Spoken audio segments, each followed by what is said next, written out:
Kia ora everybody, welcome back to Rowdy's Rants, episode 5.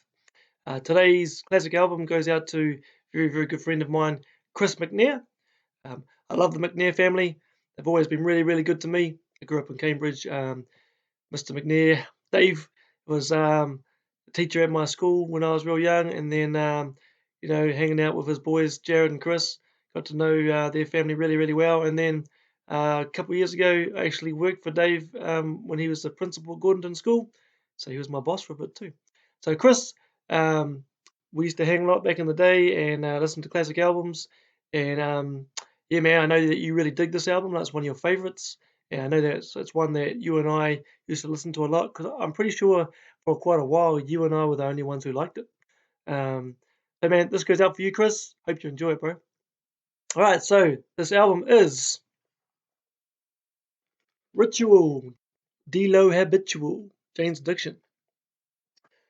Fantastic album. I'm not gonna lie, I didn't love this album when it first came out. It came out in 1990. I was what, 11. It's an album that I remember seeing around like everywhere and nowhere at the same time. Like no one that I knew growing up liked it. No one. I didn't even know who Jane's Addiction were for a long time. I had no friends that liked Jane's Addiction. Um, and but I saw it at the music shop all the time. I saw that album cover. It's hard. The album cover I'll talk about soon, but it's a hard one to kind of ignore or miss. It's a it stands out. And so I saw it all the time in CD stores, but I just kind of was like, yeah, whatever. And one of my friends' older brothers had it on vinyl, and I remember sort of looking at it, going, "Oh, I wonder what the album's like." And again, just kind of never really listened to it. It wasn't until I was probably about 15 that I heard it for the first time, and I don't remember liking it. I'm pretty sure I was like, "Oh, yeah, whatever." Just kind of paid it no attention, you know. Just one of those things where I just didn't really understand how awesome it was yet. My good friend John Annan, he liked Jane's Addiction. He liked the Nothing Shocking album. I remember him playing me Had a Dad. And he was like, "Yo, Dad, Rowdy, listen to the song, man. It's wicked. It's a wicked song." And I kind of liked that song. That was cool, but I didn't really pay much attention to the rest of Jane's Addiction. And then me and Chris McNair one day were hanging out in his room in Cambridge, and he was like, "Hey, should we put on Jane's?" And I was like, "Actually, yeah, dude, I've never really given that album much of a chance."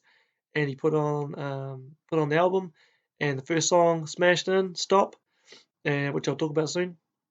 And I was like, "Yeah, this is cool. This is really cool." And that's when I first started to really gravitate toward this album. I remember putting the first song on the album, "Stop." I put that on quite a few of my compilations and mixes. I used to make mixes for people all the time. Um, Again, this is something that only people from my generation will remember, but mixtapes, man, how cool are mixtapes? Like I used to spend hours making mixtapes for friends and girlfriends, and you know, you knew if someone made you a mixtape, you knew that they liked you and that they thought you were cool because it took time. It took time to make a mixtape. It wasn't like just burning a CD where you just put it in and push burn or whatever you do. You had to sit there, push record when one song was on, stop, put the next song up, cue it all up, push record, and so on and so on. If you're making a 90-minute tape, you had to sit there for the full 90 minutes, and it would take longer than that because you had to cue all the songs up. So making a mixtape was a labor of love, you know. And my mixtapes became quite popular. I used to do a lot of artwork for the covers, and I'd make sure I put all the names of the tracks on. Yeah, I used to love making mixtapes. And yeah. So "Stop" by Jane's Addiction, that was on a lot of the compilations I made. Um, Again, though, still didn't really see the album for what it was, and it wasn't until 1998 I was living in Masterton, and I was living in a flat there, and a guy called Dave Lowe, who's a really cool dude. I'd love to catch up with him again one day. Dave Lowe, he had the album, I think, on CD, and he put it on, and we were just hanging out one day, and I was like, "Man, this album is really cool." He's like, "Yeah, bro, this is a classic." This is a good 8 years after it had been released. And so we listened to it, and I was like, "Yeah, why have I not given this its dues? This album is fantastic." And then so I went out and bought the album on CD. I wanted to get it on vinyl, but that ship had sailed. Vinyl was a dead thing. It was CDs. Sometimes tapes were still around, but mostly CDs. So, getting your hands on a vinyl, you either had to go to a garage sale or, find a collector's item somewhere. I did end up getting it on vinyl in 1999. My friend Dale Sutton, he went to like a garage sale in Wellington, and he came back and he was like, "Yo, man, I know you like this album, man. I found it for you for $1. Thanks, Dale." I don't know what happened to that original pressing. Original pressing. I don't know what happened to it. One of the many stupid things in my life where I would have gotten too drunk or something and swapped it or lost it. Stupid, stupid. But anyway, I have it again now. I had to wait for a long time to get it back on vinyl. When vinyl started to get re-released, things weren't getting re-released all at the same time, and I was like, come on, James, come on, release that album." And Nothing Shocking came out, and I was like, wicked. But it took a long time for Ritual to be re-released on vinyl. The cool thing is, though, when they did re-release it, they re-released it as a double vinyl, and that's cool. Anybody who knows much about vinyl knows that if you can spread the music over two discs, you get a much better sound. The only way I can describe why vinyl is the best sound over anything else, it's all about having room to breathe, having room for the music to have room. If you think about like an MP3, which would go on an iPod or something, it's one of the worst formats you can have because the music is so compressed.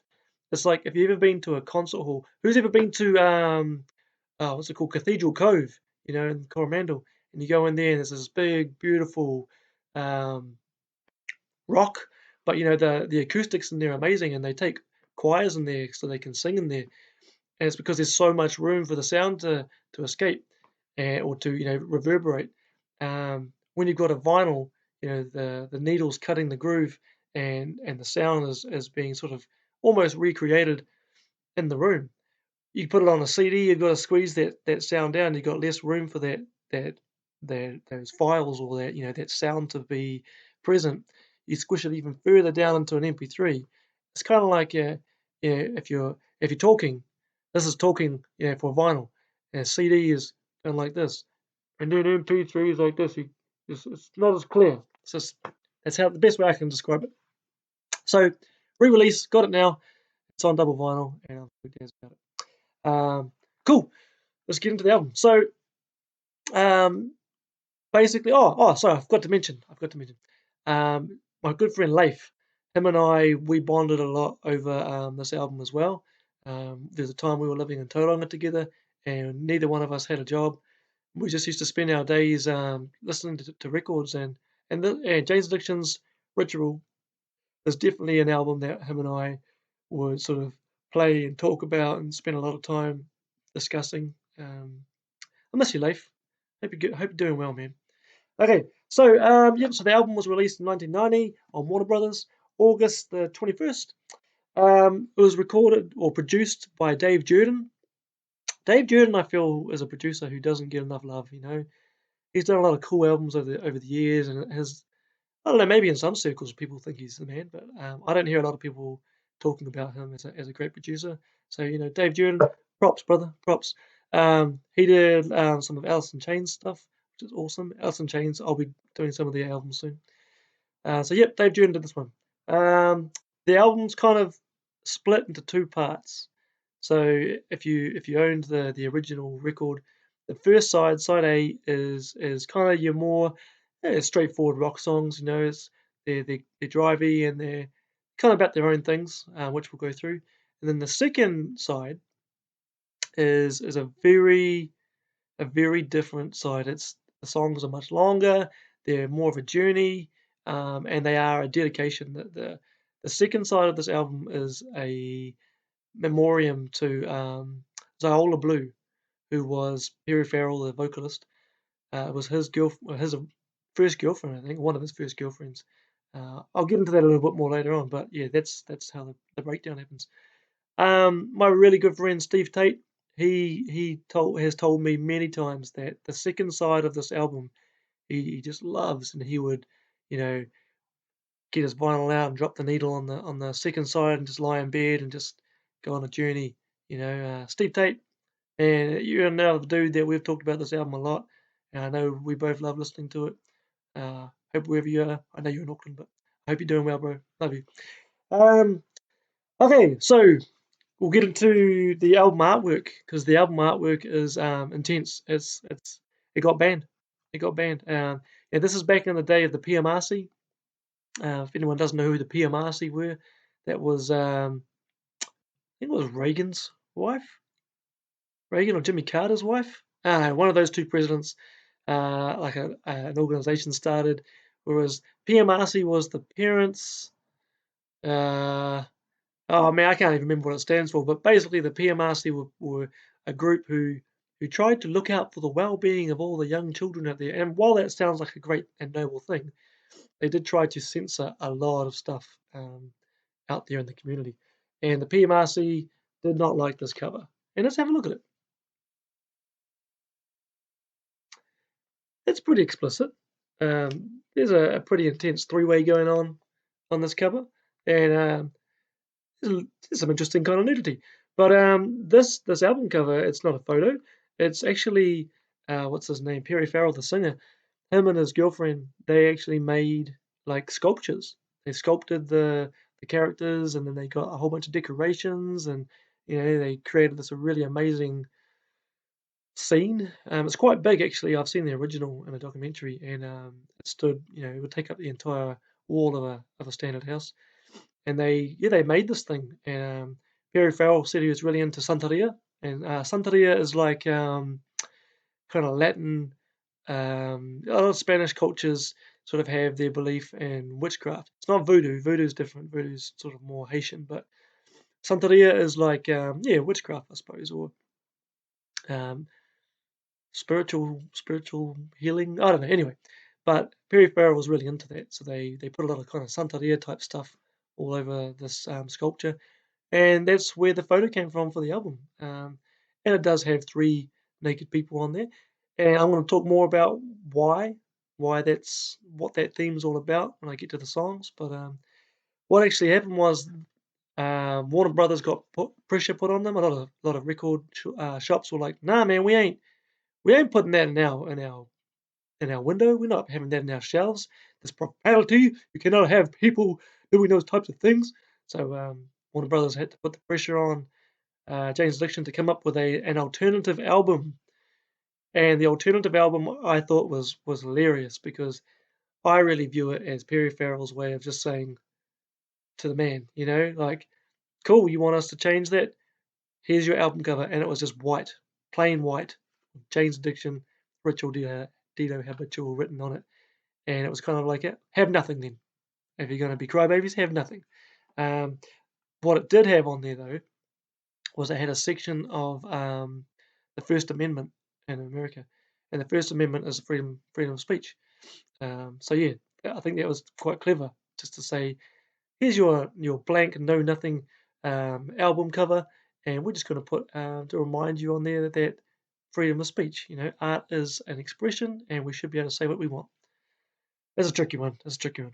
Um, yeah, the on the back of the original album, sorry, on the back of the band, the the alternate album cover, this is written, which I think is quite interesting. Hitler's syphilis-ridden dreams almost came true. How could it happen? By taking control of the media. An entire country was led by a lunatic. We must protect our First Amendment before sick dreams become law. Nobody made fun of Hitler. And that's Perry's way of just saying, let's be real careful, man. We got these laws and these amendments, and let's just make sure we're actually exercising our right for them. It's pretty cool. I like musicians who say, I'm just going to take this line down. That's cool. All right.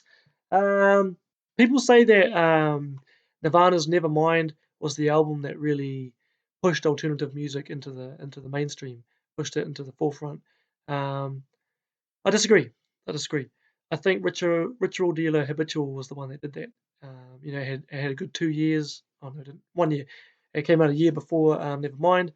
And while Nevermind did get it was more commercially successful, I feel like Ritual was the one that really, if you read like the thoughts and opinions of a lot of musicians out there, like Chris Cornell, Eddie Vedder, even the guys from Alice in Chains, a lot of them will say that Ritual was the album for them that made them go, man, it's okay to step out of the bounds. It's okay to do something different than what they want us to do. So yeah, it was highly influential on the rock community. So yeah, yeah. Nothing against Nirvana. Nevermind's a great album. It's not one of my favorites, but it's a good album. I probably won't be doing it on this review type thingy. But yeah, Ritual for me was that album, that really highly influential one. On this album, Dave Navarro, the guitarist, and Perry Farrell, the singer, they spoke how a lot about how they really bonded together in this album, and both their parents died in rather unfortunate circumstances. Dave Navarro's mum was murdered when he was quite young, and Perry Farrell's mum took her own life when he was really young. So they really had that to bond together. And the song, "Then She Did," I know that's definitely, there's a lot of that stuff in there for those two guys, really kind of paying tribute to their mum. I'm getting a little bit ahead of myself. Okay, um, Dave Navarro said that most of the songs for Ritual were actually written before or during Nothing Shocking, which is Jane's first kind of mainstream album, which is interesting to know. And Perry Farrell said that they didn't want to use a lot of those songs on their first album because they knew those songs were going to be big. They knew they were going to be next level and epic, and they're like, I think a lot of bands, when they have a really awesome first album and it crushes, there's a lot of pressure to follow up, you know. And I think he was quite wise like that, saying, "No, let's save some of the goods for the second album." When people go, "Oh, let's see how they do now," and then bang, hit them with the good stuff. So yeah, that's cool. I think that's really, no, I don't know about brave, but I think that's very wise. Very forward thinking. I like that. Um, What what I have found out about this album is that, the dysfunction that was going on behind the scenes during the making of this album, it's amazing that this album ever saw the light of day. It's amazing it ever got made. It's amazing that it's even as good as it is. Um, 3 out of the 4 members were just constantly whacked out of their head on drugs and substances, um, to the point where when they were trying to record it, sometimes Dave Navarro, he just ring up and go, I ain't coming in. He's just too whacked out somewhere. Or Perry would turn up, hours late because he was, you know, having a kip somewhere from nodding out.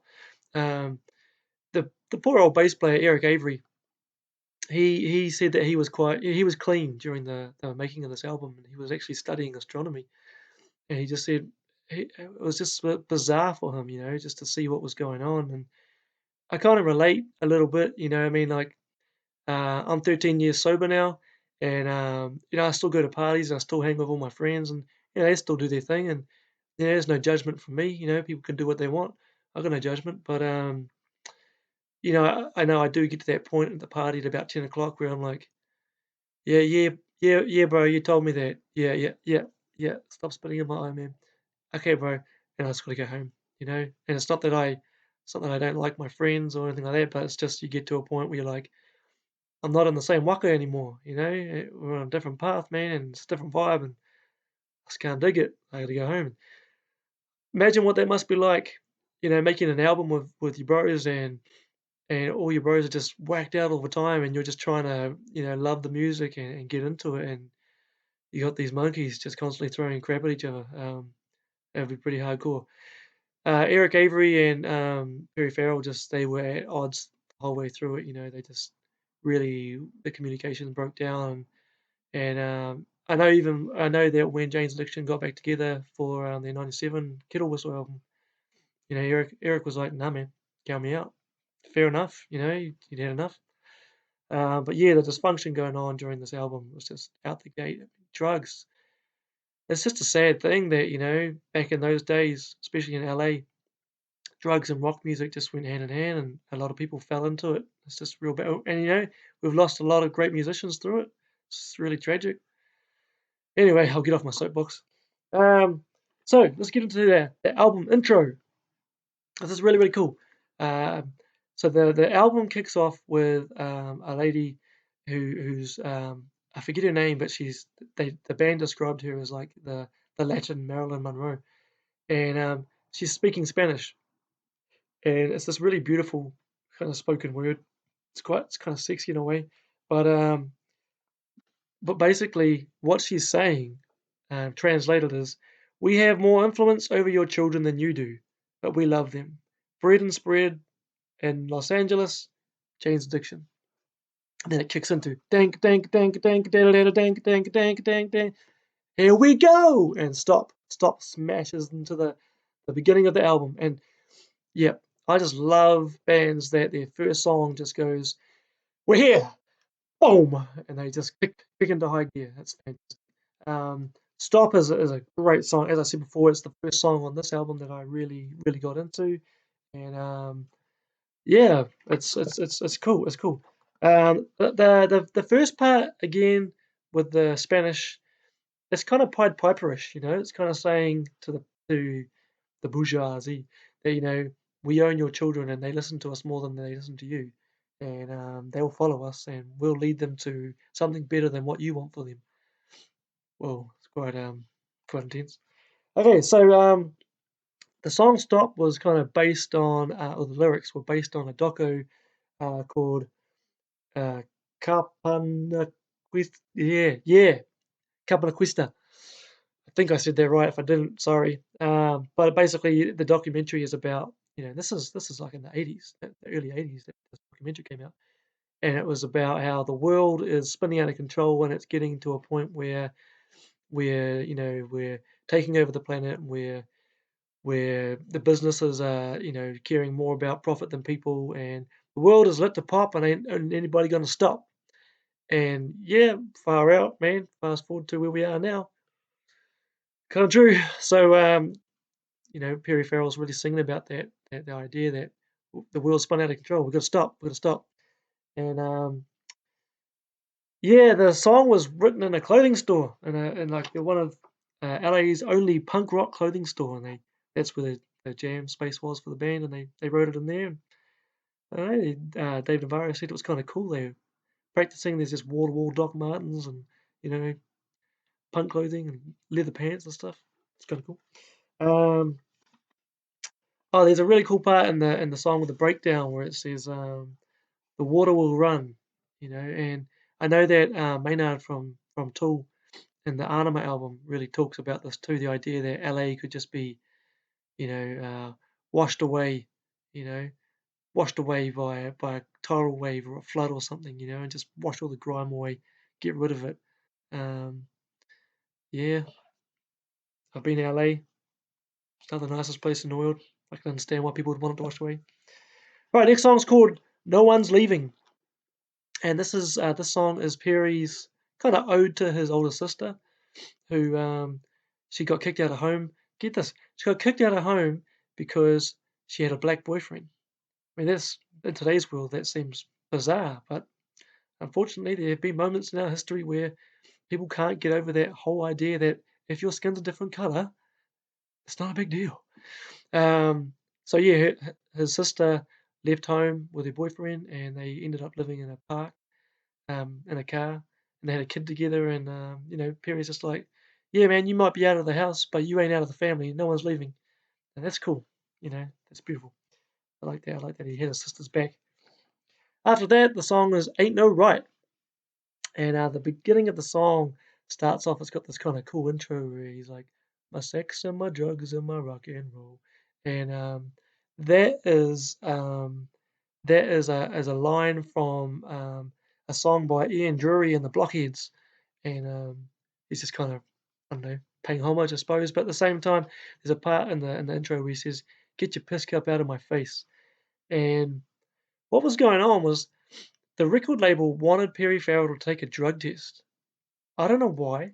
I think drug testing musicians is a bit redundant, but I can understand drug testing if it's a sport and you want to make sure people aren't cheating, or if you've got someone working on a job where if they do take drugs, it could put other people's lives in danger.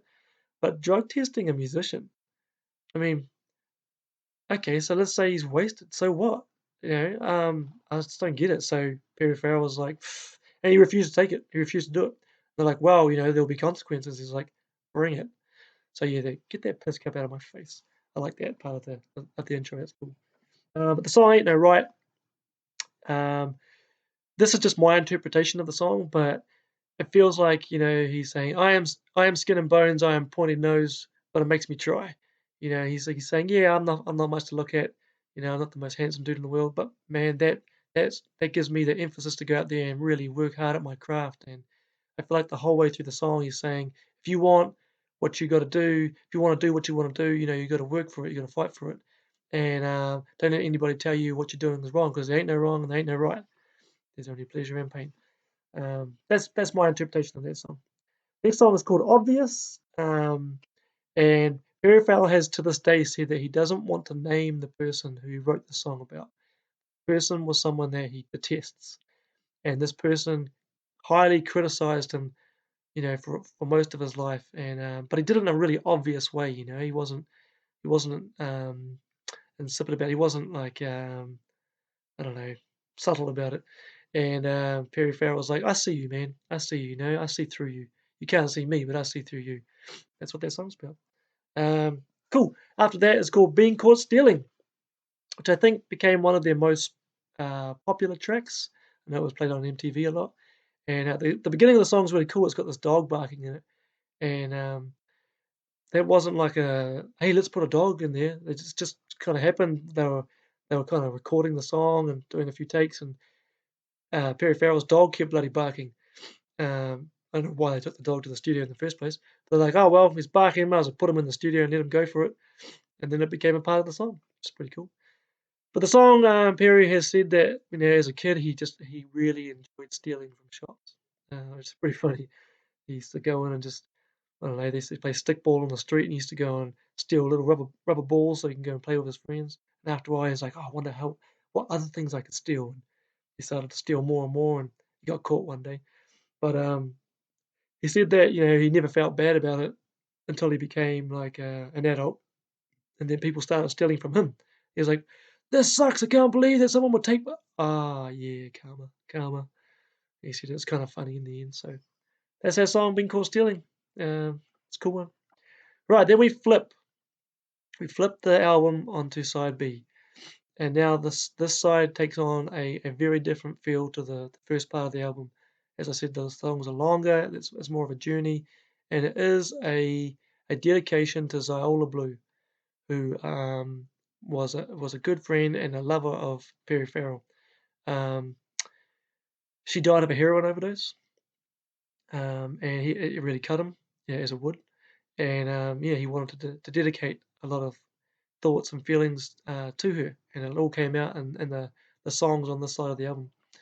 The first song on side B is 3 Days, and as I showed the cover before, I'll show it again.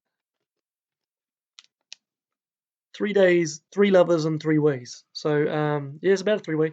Zola Blue and Perry's girlfriend Casey, they kind of had this 3 day long three-way, and just drug infest, kind of love fest.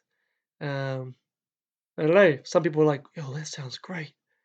Could be. I don't know. It sounds kind of dirty too, and not in a sexual way. I mean, like dirty as in. I'm a friend of mine. We were talking about this once. He was like, "Man, that'd be so cool. Imagine having two girlfriends." I'm like, "Yeah, I don't know, dude. It's hard enough keeping one girl happy. Like two of them, far out." So yeah. So the song's all about that love, love fest between Zola, Perry, and Casey. And the time they spent together, and he's really lamenting, her death. Um, the song it's a long song. It's a really long song, and it's not just standard structure. It's not verse chorus. Like the song dips and dives and changes gears, and it goes through a whole bunch of changes. What buzzes me out about that is that Dave Jordan, the producer, said one take, one take. They went in, they set it up, they recorded it, and what you hear is what you get. I just can't believe that, like, I've done a lot of work in studios before, and there's always so many takes and such a long, arduous process at times, but one take for that song, like a ten minute something song, that's epic. I know Dave Navarro talked a lot about, him and Perry spent a lot of time rehearsing that and a lot of time structuring it and putting it together. They must have known the song inside and out. But not only was it one take, you gotta remember, these dudes were highly jacked up on heroin. They were smashed out of their brains a lot of the time.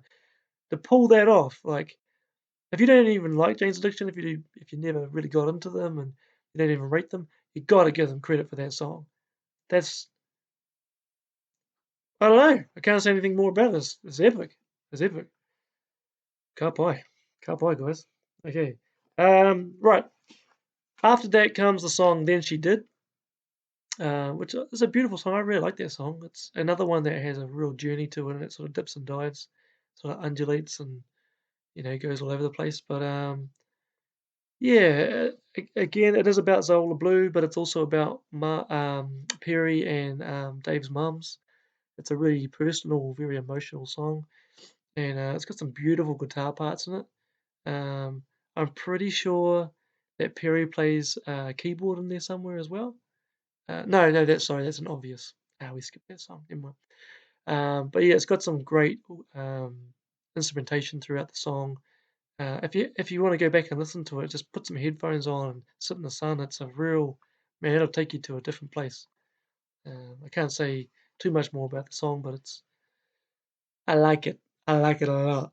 Um, oh yes, and the one thing I will say is that the other thing that Perry has said about that song is he said he's really sort of buzzed out by the idea about the life cycle of buildings. That there's these beautiful old buildings in both New York and New Orleans, and like they have these kind of these stories where someone will live there for years and years, and then they'll pass away, and then they'll die, and then someone else will come and live there, and then they have a whole new story going on inside these walls. And yeah, Perry thinks about some cool stuff, kind of thing that the regular type of person would just kind of go, whatever. Then after that comes Of Course, which is this song always kind of reminded me of like a Middle Eastern type song, like something that might have come out of like Arabia or something. It's really cool. But yeah, the song is largely about Perry's older brother, who apparently was pretty hardcore. He's like in a motorbike gang and stuff, and he hid his motorbike from his parents outside behind some trees under some leaves or something. Crack up. But his brother used to take him on the back of his bike and take him for cruises and that. But his brother was a bit of I suppose all older brothers are like this. Was he loved him, but he was mean to him as well. He used to like hold him by his ankles off bridges and stuff like that, and make him slap himself in the face. Oh, you're slapping yourself. You're slapping yourself. There's actually a part in the song where he says, slapping yourself in the face. He's talking about his older brother. But yeah, it's about him. It's cool.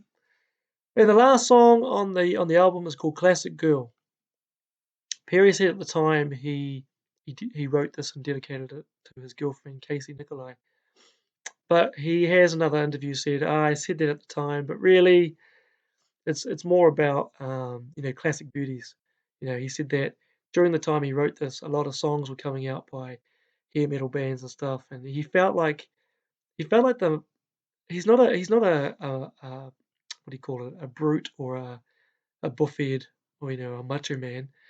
But he did say that he felt like some of the masculinity was taken out of some of the music in the 80s. It was, "Oh, baby, I love you," and, "Oh, why'd you leave me?" And he sort of said, "Man, these brothers need to step up."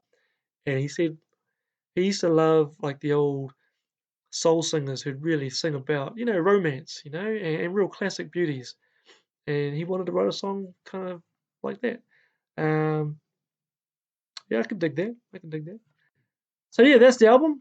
Um, Fantastic album. If you never heard it, go listen to it. It's great. If you do like the album and you think that I've left some things out or you've got some more things that should go in there, drop some comments. Cool. Chris McNair. Hope you like that, bro. And I know your new baby's due like any day. Man, good luck, brother. Good luck. You and Chloe, like, I hope everything goes real well. I know this is a pretty freaky time to have a baby, but, yeah, man, much love to you and your whānau, McNairs, Dave and Mez, Jared, man, you guys are cool. Love that family. Um, yeah, everyone else, stay safe and talk tomorrow. Peace.